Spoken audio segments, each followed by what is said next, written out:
Akatambi kano kakwatiddwa ku ssaawa nga 10 nga bukya olwaleero kalaga ng'omuntu alajjana nga bw'ayita obuyambi olwa munnaabwe okumuteekera omuliro n'emmotoka ye. Bannange badutidde omuntu, tuli wano tubadde tuzze kukola amateeka bagatwalira mu ngalo. Bano tebasobodde kufuna buyambi bwonna era bw'atyo munnaabwe n'asirika nga bwe tutuukidde ku ssaawa nga 2 ez'okumakya ng'omugenzi yafuuse dda kisiriiza okuliraana emmotoka ye. Obutemu buno bwakoleddwa ku kyalo Kayaana mu ggombolola y'e Madudu mu disitulikiti y'e Mubende.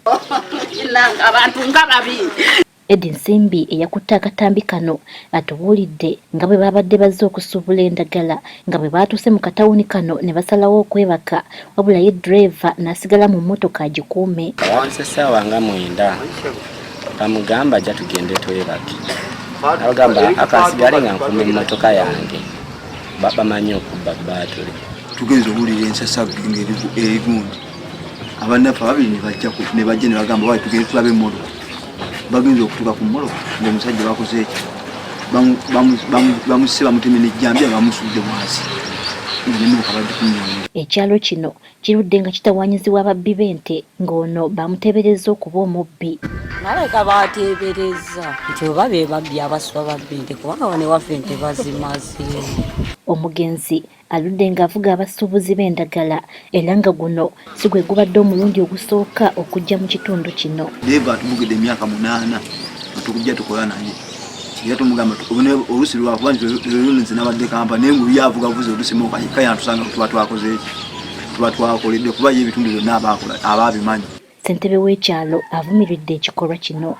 Kubanga ne baba mubbi nga tumaze okumutta ate tujja kufuna bujulizi bulala buyongerayo mu maaso nti anaatubulira abalala.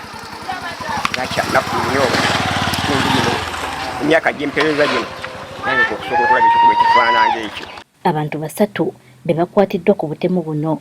Poliisi ey'e Mubende ekutte abantu 3 okugiyambako mu kunoonyereza ng'olunaku olwaleero nga 27 nga bukya abantu ab'ekyalo Kayaana bakkakkanye ku mwami omu ayitibwa Mida ono ne bamukumako omuliro era ekyamuviiriddeko okufa.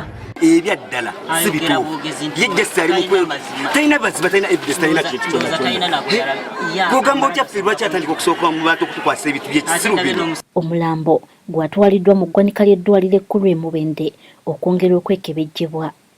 Barbara Nalweyiso agafeeyo ku Spark TV. Bano bantu kitaate emmotoka neeyimirira mu nnyinnyonnyola yabadde ababye.